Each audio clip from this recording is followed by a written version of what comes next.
Well, welcome everyone to the official launch party of the Delaware Valley Business Aviation Association, the DVBAA. It's a mouthful no matter how you cut it.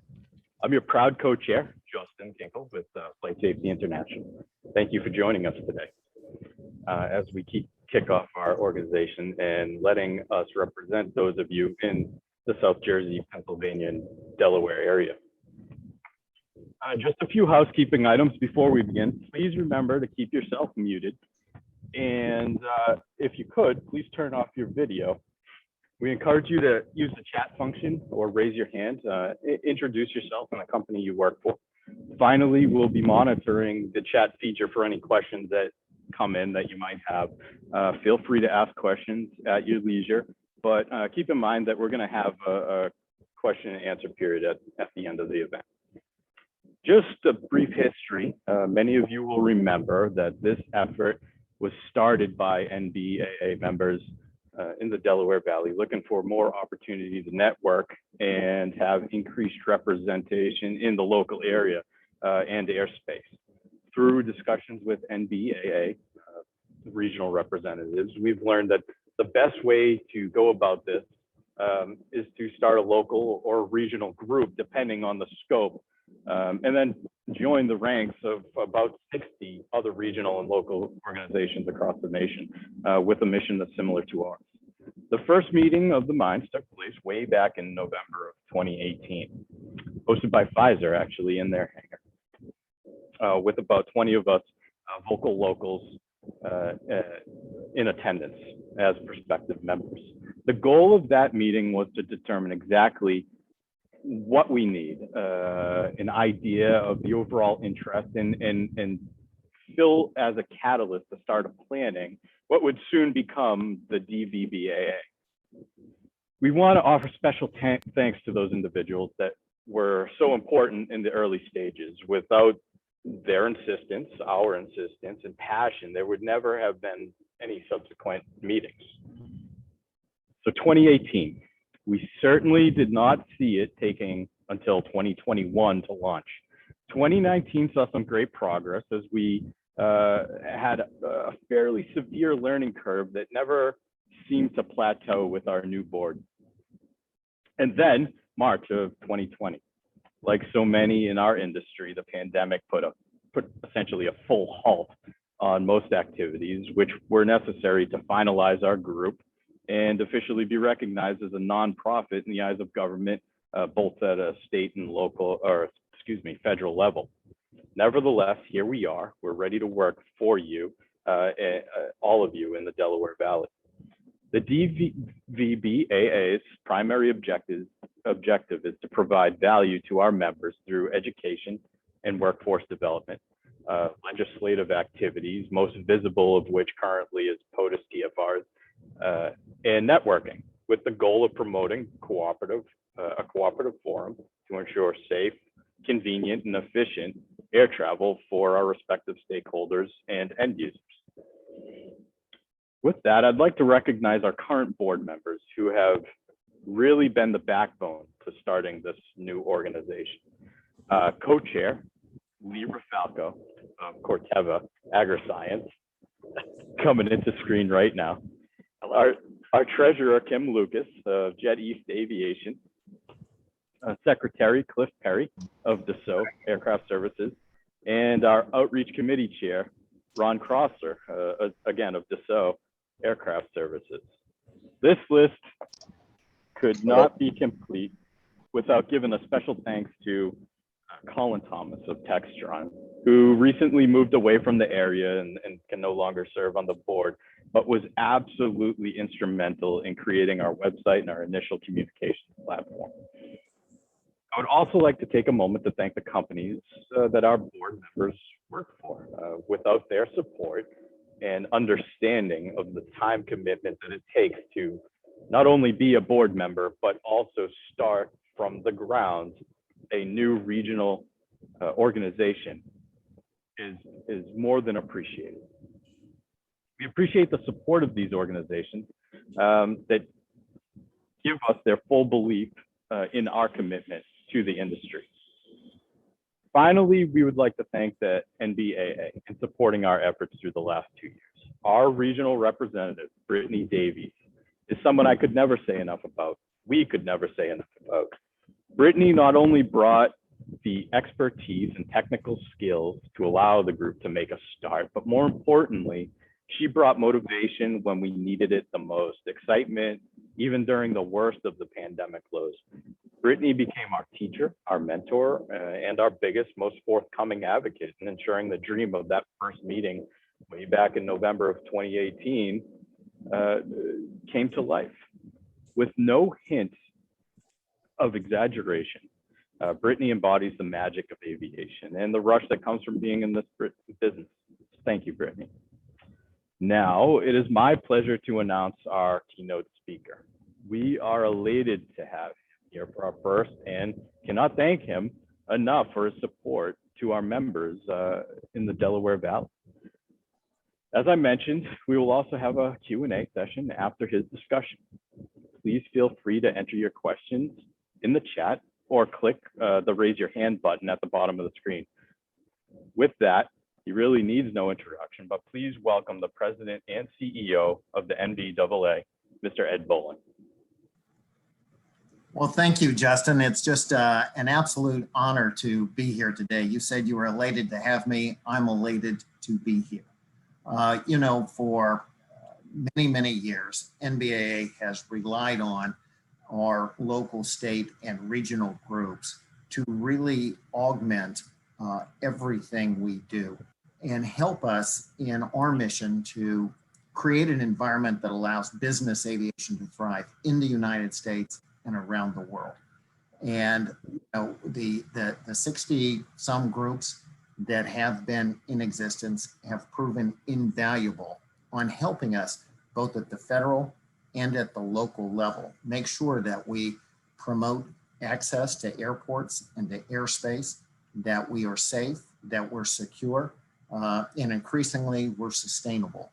And so the fact that this group, the Delaware Valley Business Aviation Association, has now come together is really saying something remarkable about the continuing necessity for state, local, and regional groups, the viability, and the success that we have had bringing people together to build networks and address the kind of issues that all of us care about, and ultimately getting to that environment that allows business aviation to thrive.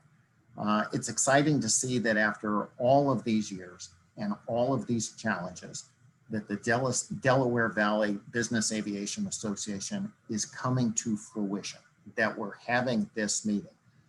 Because what you didn't say, Justin, is when this all started in 2018 and 2019, well, we knew Delaware was home for so many corporations in the United States. What we didn't know is that it would be the home of the President of the United States, that we would be dealing with TFR issues in Wilmington and emanating out through Pennsylvania and New Jersey and Delaware. So the timing of this group coming together was started well in advance, but its culmination in coming forward today just speaks volumes about how important it is that we work together, we share our experiences, and we work together to solve problems, because the local problems quickly become national and international challenges, and how we deal with it always sets a precedent for what comes next.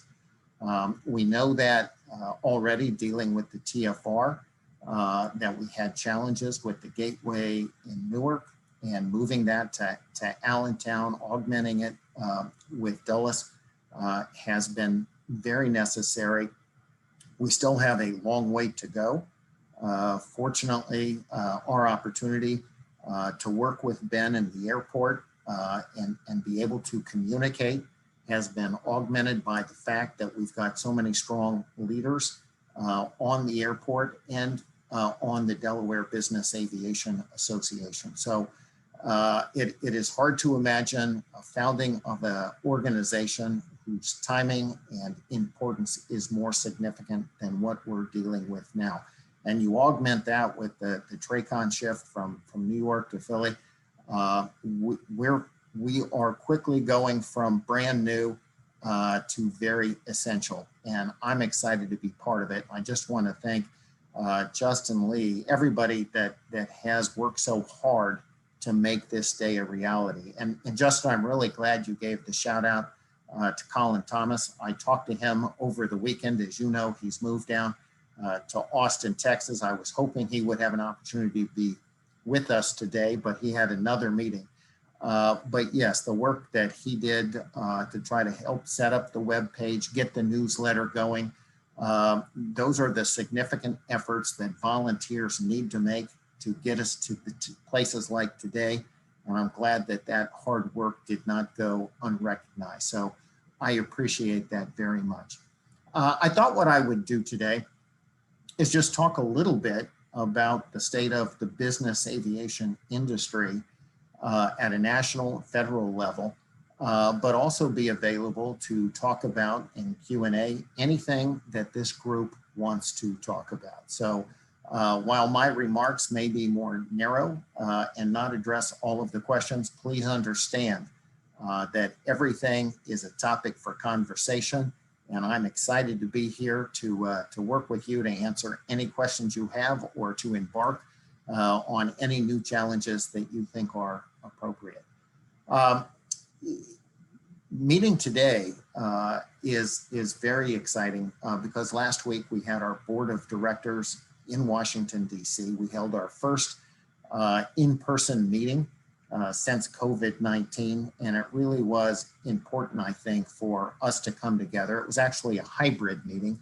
Several people were here, some were remotely attending, but it really was an important meeting because it helped us kind of put together an end to what we've been describing as a survive the pandemic phase and move forward, which is a phase that we talk about as thriving in a post-pandemic.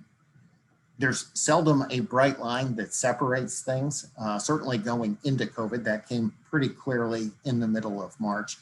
The emergence is taking a little bit of a different, it's not a bright line, but clearly what we are seeing is the vaccines are out, the vaccines are working. We're seeing the strong growth of people going back to restaurants, doing in-person meetings. And so we feel like we're on to something good. We are operating in what we are now calling a post-pandemic environment. And we're certainly excited about welcoming everybody to NBAA base in Las Vegas and having an opportunity to celebrate one of the great aviation events in the world, and maybe the most important convention in NBAA's history. An opportunity for us to assess where we are as a community, and more importantly, focus on where we want to be as we move forward. And it's an exciting time for aviation, particularly business aviation. I think as we went into the pandemic, there were certainly some very dark days when we were seeing almost no operations. And there were real questions about what the future of business aviation looked like. But here we are a year later, and I think it's clear that the future of business aviation looks very strong. Over the last 12 months, we've seen a number of new entrants coming into our industry, coming to our industry through charter, through jet cards, subscription services, fractional ownership, and a surprising number coming through full ownership. So we have new entrants coming into our industry, and new entrants are really the lifeblood, bringing the enthusiasm, the excitement, the perspectives of people coming in and beginning transactions. And so I think surprisingly, what we had an opportunity to do with COVID was introduce ourselves and the benefits of business aviation to a huge group of people who may have had the means to be part of business aviation, but for whatever reason had not given themselves the permission to avail themselves of those benefits. And then as some of those benefits became clear, such as safety and health and flexibility, and the need to go reach destinations that were not always served by the airlines. What we saw as people came into our industry, and our challenge will be keeping them here and helping them spread through word of mouth all the benefits of business aviation. And that's where I think, once again, having local, state, regional groups provides an infrastructure that allows us to reach out clearly at a local level. But we're coming through COVID. We do have new entrants into our market. We do have a chance to reintroduce ourselves to our members as we begin flying again, not just people flying company specific, but expanding through new layers of the company so that new people within a company are able to access the airplane. We're able to, once again, be able to see some international operations taking place. So effectively what we're seeing is the restrictions that kind of closed the world are beginning to open up again. And the opportunities are there for us to continue on our mission to promote business aviation and to promote the benefits that it generates. It's happening at a time when there is a lot of new technology coming to the marketplace. We're seeing a commercial space launch becoming a daily occurrence. We're seeing drone use continuing to evolve and adapt. We're seeing an epic number of companies that are working on advanced air mobility, effectively the electrification of aviation. We're going to see hybrid propulsion systems, potentially hydrogen propulsion systems. So it's an exciting time from a technology standpoint. We've got a lot of new entrants coming into our industry, which is once again forcing us to go back to the challenge that we saw about 18 months ago, which is how do we generate enough pilots, enough technicians? How do we reach out to new and different target audiences to bring them into our industry? How do we reach out to places we haven't reached out before so that we can attract, develop, and retain the best and the brightest for our industry? How do we reach out and make sure that we're diverse and inclusive, and that the people are attracted to our industry because they see a place for themselves to come and dedicate their careers, to grow as individuals, to grow as professionals, to learn the best practices, to find mentors, to find acceptance, to find inclusiveness, to allow everybody to be their authentic self as they're becoming their best self. Those are challenges that we are working hard to address. We are also working hard to promote sustainability, certainly in all of our operations. I already talked about the electrification of the propulsion systems, but we're also very focused on sustainable aviation fuel. The ability, after years of looking at the various pathways to sustainable aviation fuel, looking at the safety of it, raising the awareness of it, we're now seeing that sustainable aviation fuel is effectively gone mainstream. It's something that people are aware of, that they understand is safe, they understand is good for the environment, and now the demand is building.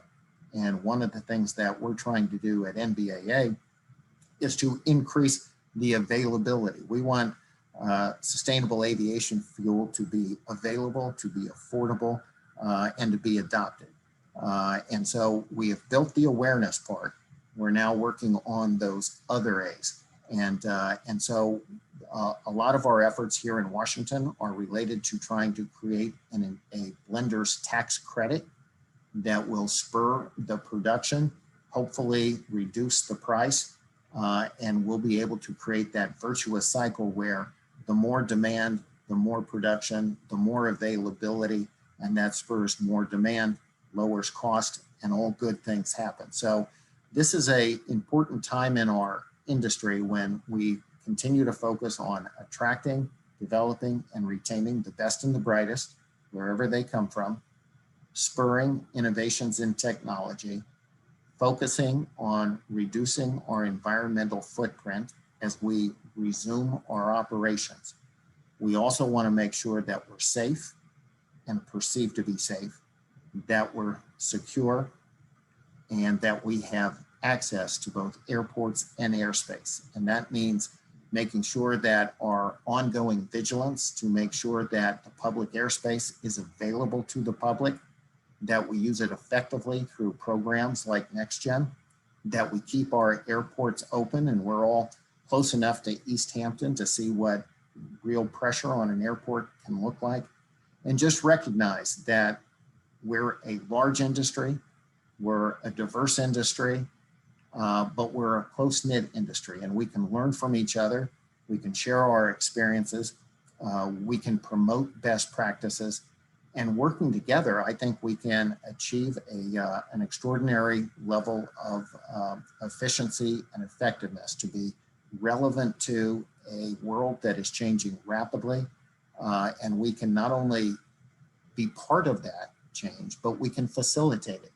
You know, I think one of the things that's interesting as we come out of the COVID, the pandemic, is that normally when you see an economic recovery, business aviation is at the tail end of that recovery. We're a trailing indicator of when the recovery has begun.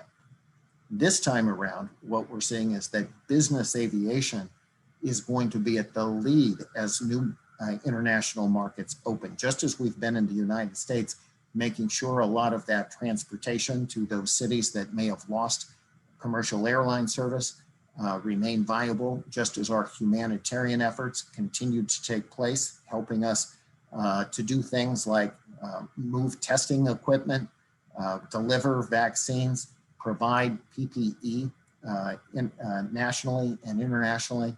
We've got a role to play. We've got a role to play in our nation's transportation system, in our nation's economy, and in the global economy as we emerge from this pandemic. So this is an important time for our industry. It's an important time for the Delaware Valley Business Aviation Association, and I'm excited to be part of it. And I know I speak for everybody at NBAA when I say that we're all in this together.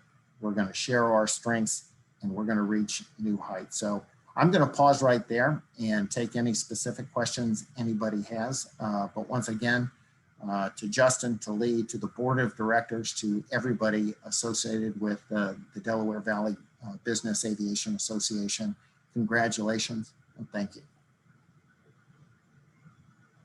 Okay, well, thank you, Ed, for that. And looks like we do have a first question dropping in here. This one comes from Bob Blowen, and it reads, Ed, the airlines are canceling flights due to lack of flight crew. Some of our flight departments are struggling finding qualified professionals. What concrete efforts can a regional group like DVBAA make in coordination with NBAA to grow our own crew's technical dispatchers and support staff? Well, I think, Bob, you raise a good point, and it's both a near-term situation. In other words, the shoe is pinching right now, but it's also a long-term issue. We need to generate a new generation of pilots and technicians. And so I think from an NBAA role, our primary focus is right now, how do we bring people into our industry? How do we attract them?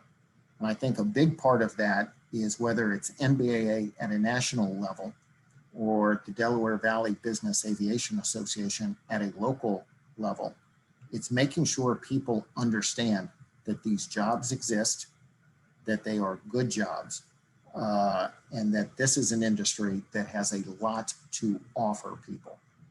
You know, when you talk to young people about some of the things they care about in where they work and where they dedicate their career, they're interested in experiences.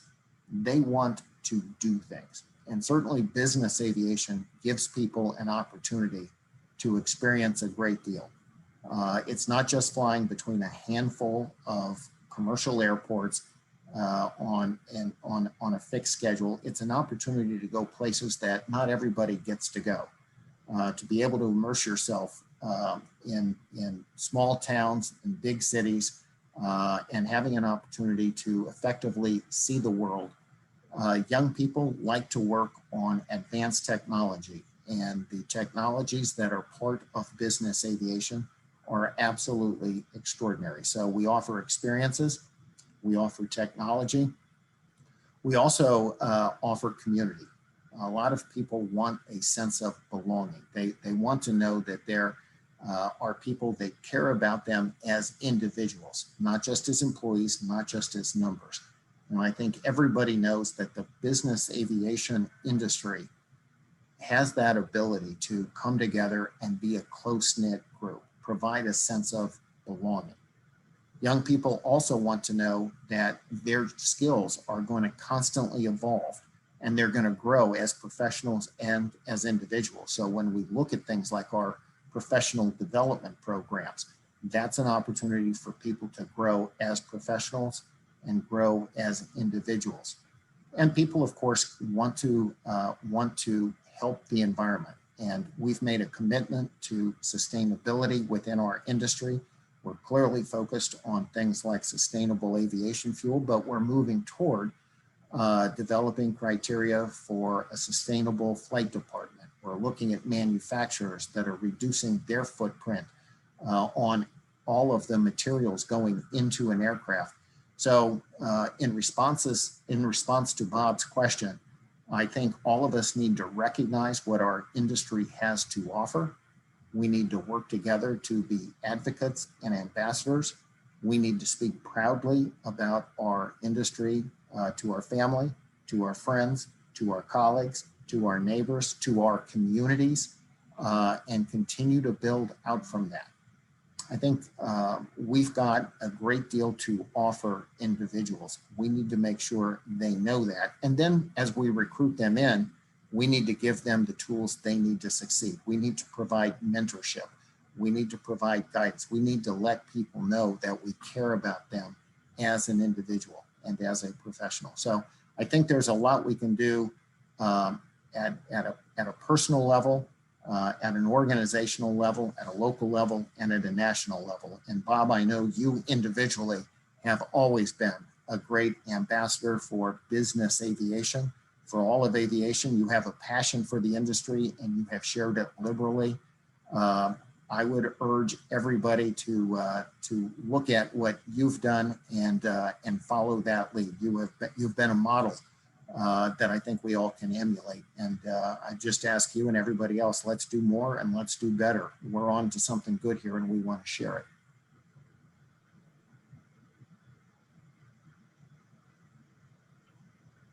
Thanks, Ed.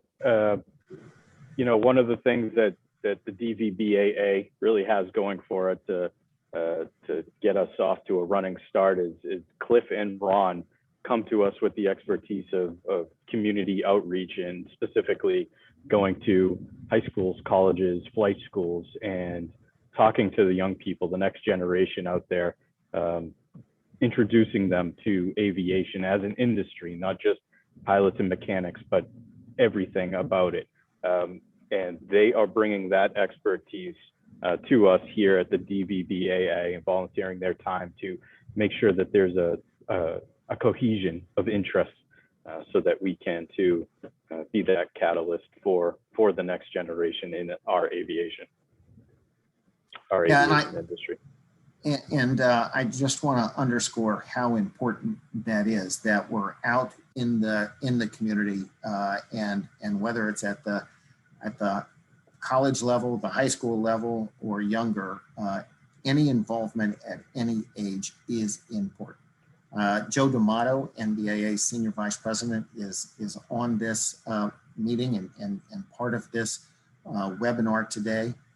She's been leading our efforts to connect with a number of groups, number of universities, college students, working with groups like Alpha Eta Rho, the aviation school fraternity, to try to stimulate the interest, working with groups like Women in Aviation, OBAP, and a number of other groups to try to help people see business aviation for what it is, that great industry that I talked about. And to your point, Justin, it's not just about pilots and technicians.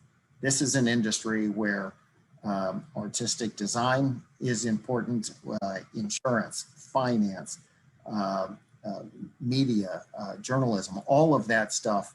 There is a home in business aviation, whatever your discipline. And the great thing about working in our industry is there is an underlying passion for what we do and a sense of community. And that makes everything you do exciting when the people you are surrounded by care about what you care about, are motivated, and will recognize you as an individual. So a lot of great work that a lot of people have done and a lot of work we can build in. I think that one of the things that we look to with the local, state, and regional groups is to find out what's working in one place and share those best practices elsewhere. So whether it's a career day, an open hangar, those types of things, whether it's bringing students in or going out to meet students where they are. There are a number of things that have been tried. There are a number of things that have worked. There are a number of tools that are available. And so I think what our responsibility is to a new organization like yours is for us to let you know, here are the best practices. Here are the things that work. Here's what's been tried. Here are the tools you can use. And collectively, we can make sure that when the wheel has been invented, it doesn't need to be reinvented. We can leverage each other's success. And that's been a hallmark of aviation since Captain Jepp started making his charts and PIREP started becoming available. We've always shared our experiences liberally and helped each other because of that. All right, so we also have a new question that came in, and this matches a lot with offline questions we had received as well for this. Of course, there's a lot of enthusiasm for the next in-person base. So we have a question here, and I'll merge that in with one we had received on our LinkedIn as well. So we have, again, from Bob, he's asking, do we offer free and reduced entrance to base? And will there be a student day at Vegas in October? Will DVBAA have student memberships? Joe D'Amato has answered one of those questions already, saying that yes, we will be announcing Base 21 Student Day efforts and a summer virtual program, given the resource link to NBAA's website. And backing that up from LinkedIn, we have one. Base is back for 2021 in Las Vegas. And what is the expected turnout? What are some of the opportunities to look forward to? And are there any special efforts to ensure a good turnout coming out of the pandemic? Well, I think what we're seeing is a lot of pent-up enthusiasm for people to come together. Let me say a couple of things about NBAA Base this year. One, we're going to be in a brand new convention hall at Las Vegas. The new West Hall is just open. They just hosted their first really major trade show there with the World of Concrete show. And we had a number of people from our staff that were out there, a number of our exhibitors were out there, and the feedback has been extraordinary. It is a brand new center. It's state of the art in every way. So we are going to have an extraordinary brand new facility, state of the art facility in Las Vegas. In addition to that, we've got what is nearly a sold out exhibit floor. So we know that the exhibitors are excited to be there. The location's great, the facility is great. And I think it comes at a time when there's not just enthusiasm about getting together, but there's really an enthusiasm about where this industry is going. I've already talked about the technology and the innovation that is taking place, our opportunity to build on the latest products and services, also an opportunity not just to focus on innovation and technology, but also the people that are part of our industry. So as Joe said, things like focusing on students, College Connect type situations that we have there, a professional members lounge that will help connect people, a lot of networking opportunities. But we're also going to have a number of other focuses, kind of pillars that we anticipate being the highlight of the convention, and that includes sustainability.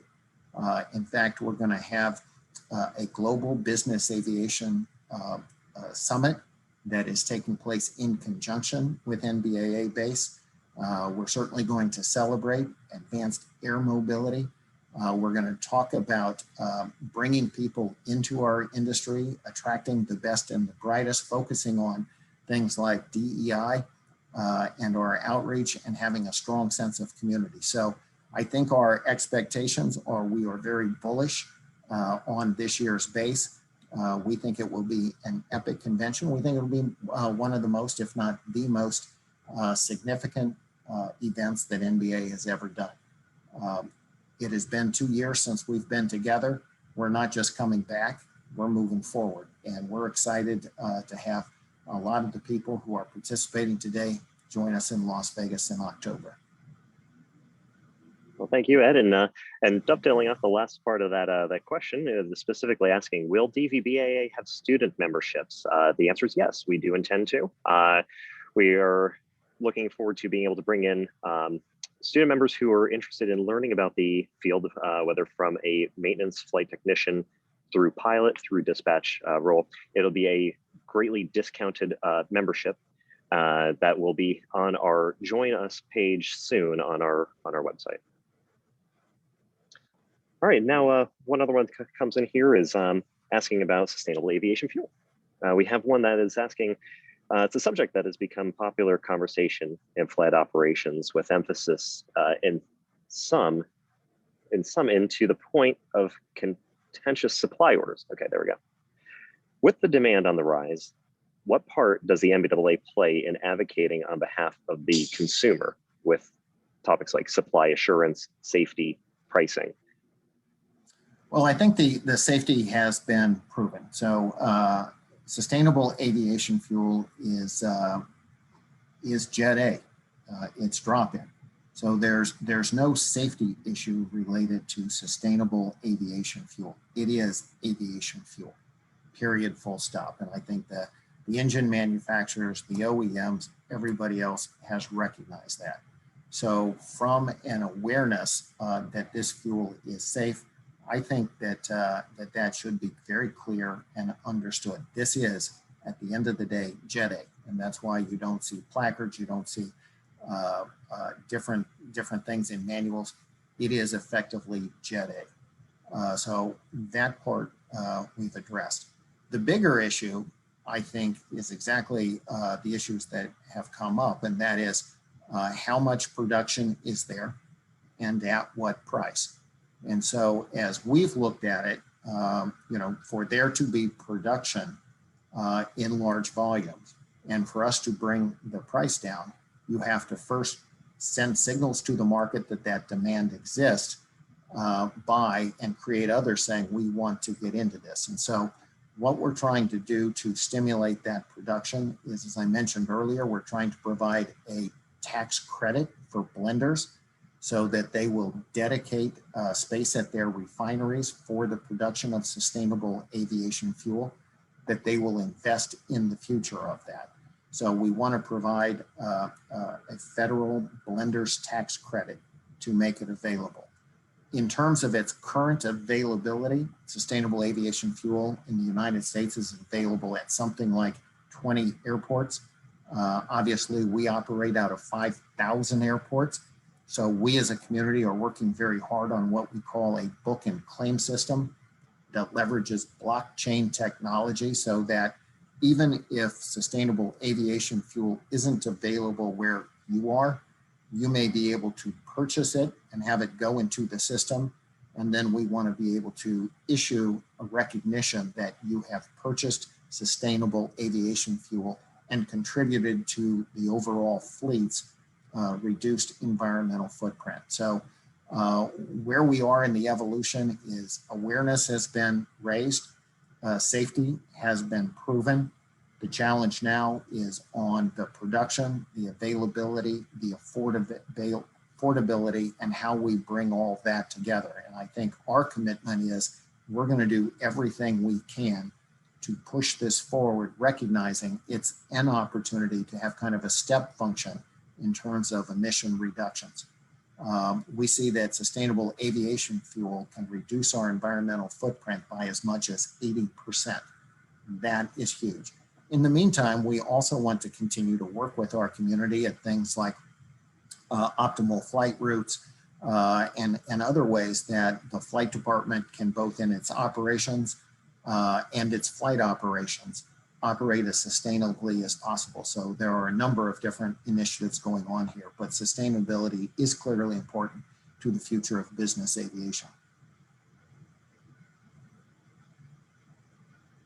Well, thanks, Ed. On an aside, one last question.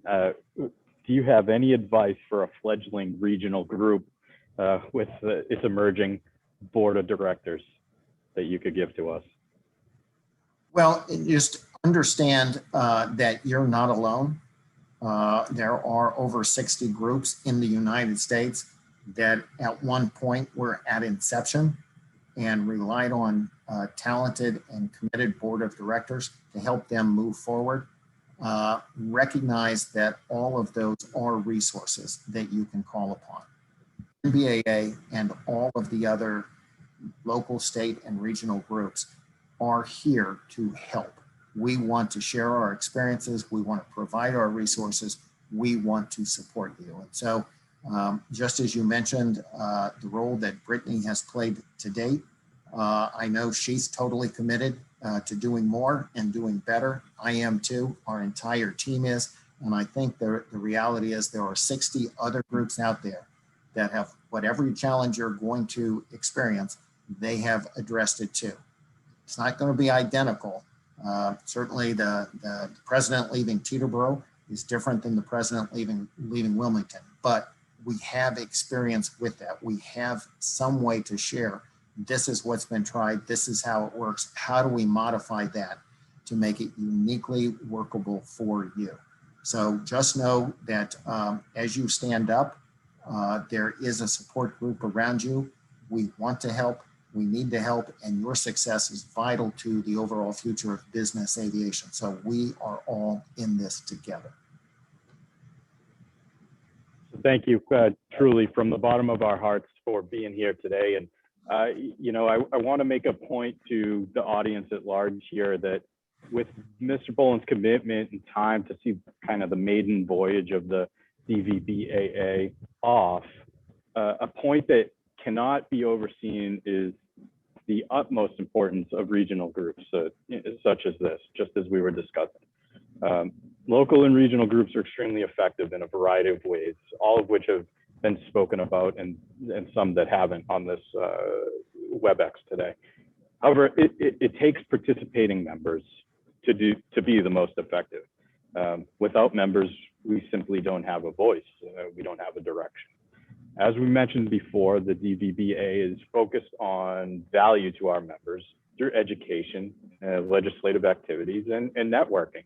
I started off this meeting by thanking some of the corporations that were behind this and the individuals that kind of spurred us on. And our second meeting was held at a DuPont conference room with Elizabeth Dornack hosting. She's a big push for Lee and I to be in the positions that we are in now and to grow the board that we have grown thus far. But that doesn't mean that we don't have more positions open. We are currently looking to fill 4 board positions, voting member positions. That link will be put in our chat if it hasn't already, or you can find it on the website. And as you're exploring, just a couple of the benefits of the DVBAA I'd like to talk about is, number one, of course, there's a member directory. You know who your peers in the region are.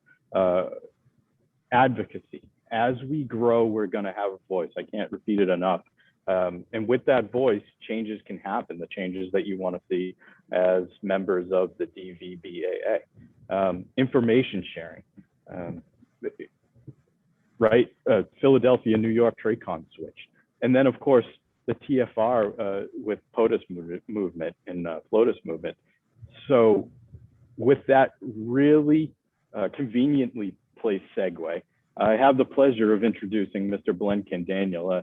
He is the director or the assistant director of airport operations here in Wilmington.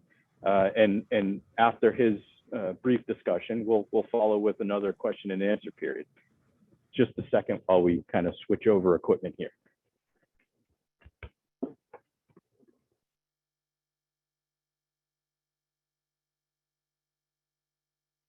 And while they're taking care of that, I'll switch over to the audio and just say that DVBAA.org is the site for if any questions or looking to get information on our group.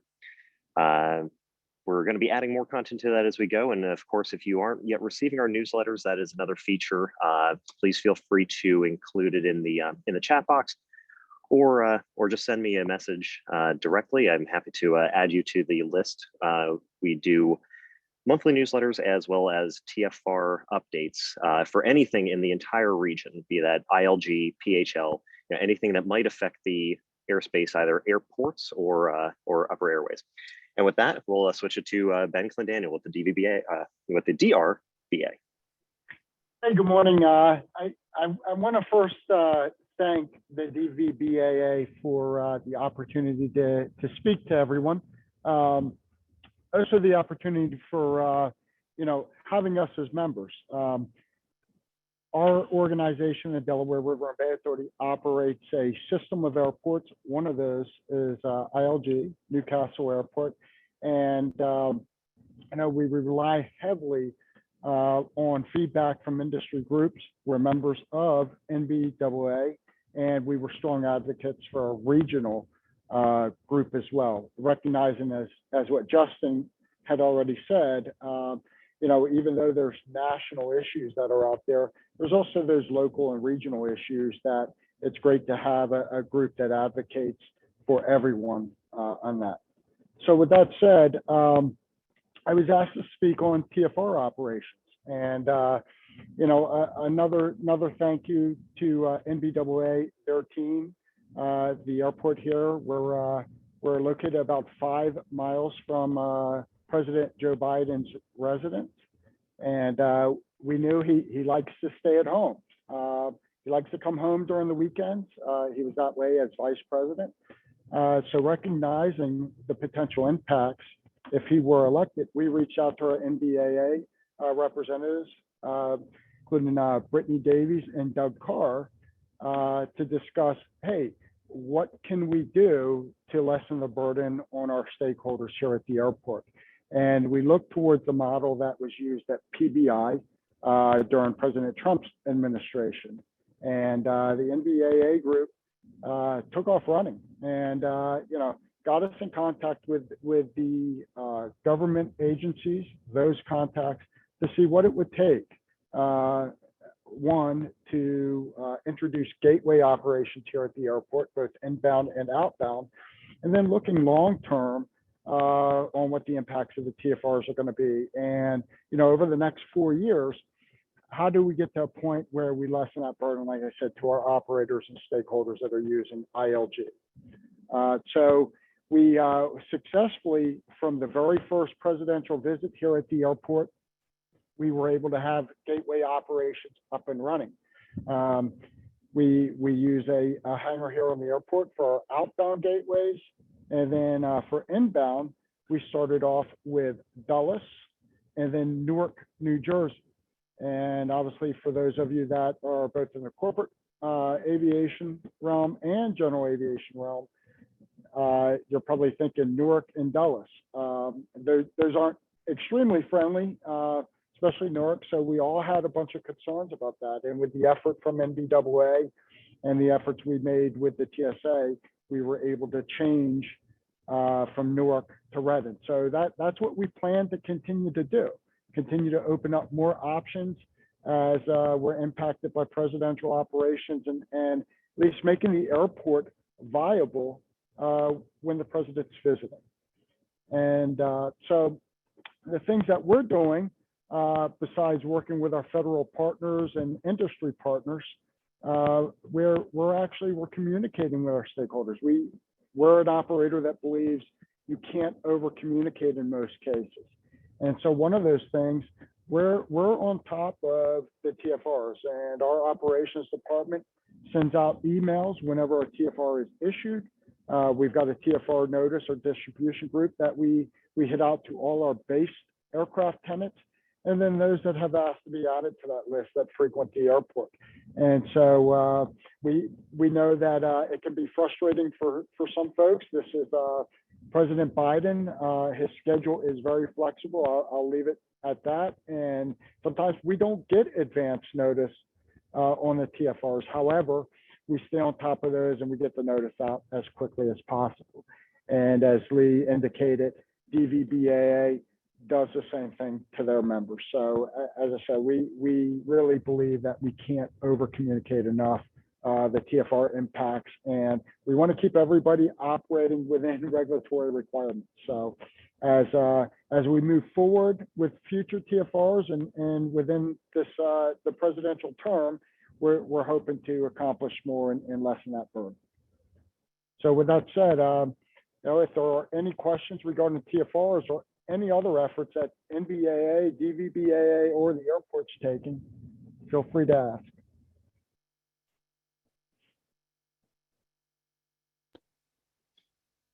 All right, thank you, Ben. And I'll drop in a note of appreciation from Ed Bolen here in the chat saying thank you for your leadership addressing the challenges associated with the TFR and your tremendous support of NBAA and the DVBAA. And yeah, it's we appreciate the support that we've received both from NBAA and the DVBAA.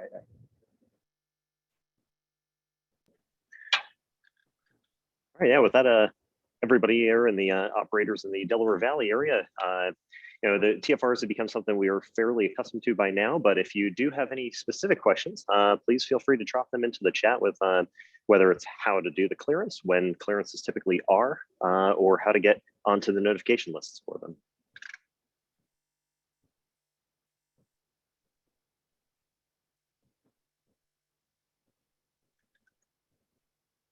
All right, very good. And I think that at one point there, Ben, it was we've got, remind us again, the gateway airports, it's Dulles and Allentown? That's correct, Dulles and Allentown. Okay, excellent. And Joe and Ben, Jim Kohler, can you hear me? Absolutely, Jim. Is there any movement on adding any other gateway airports to the south of ILG? And so we have constantly been working with our TSA partners in the Gateway program, and at this time they're monitoring activity levels where it's going to justify additional gateways. So one thing that, and I'll go back to what they established at PBI. Obviously, they looked at activity and the airports that were sort of the areas where folks were coming in from. And based on that activity level, that's how they adjusted the gateways. We hope in the future that our gateways get used more often, that activity level increases, that would justify additional gateways. Keep in mind that the TSA has, that gateway program, it's resource-based, and so that dictates the airports and then also where those gateways are established. So again, as the activity need continues, they will look at that. All right, thank you very much.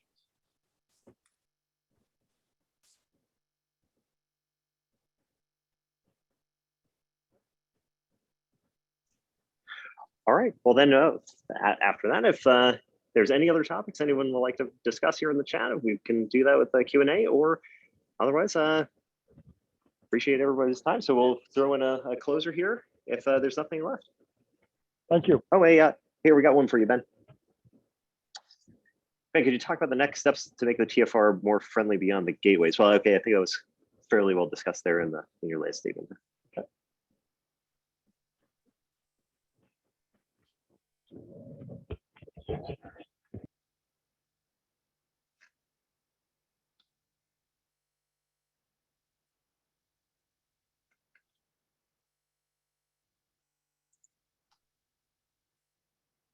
So thank you, everybody, for joining in with us today. If you have any questions for Ben and the team for air traffic control, in the future, let us know. You have the email addresses, you have the website. Join the DVBAA, and we'll be able to get all that to you in essentially real time. Lee and I are also standing by, as well as the rest of the board members, if there are any questions for the DVBAA specifically. And what all our current plan is and our future plan as well. But remember, this is a brand new group, and our direction, though, is somewhat determined. It's not at all finalized. It's the members that are going to be able to keep this group not only afloat, but prosper and deliver exactly what it is we need as a region in the future.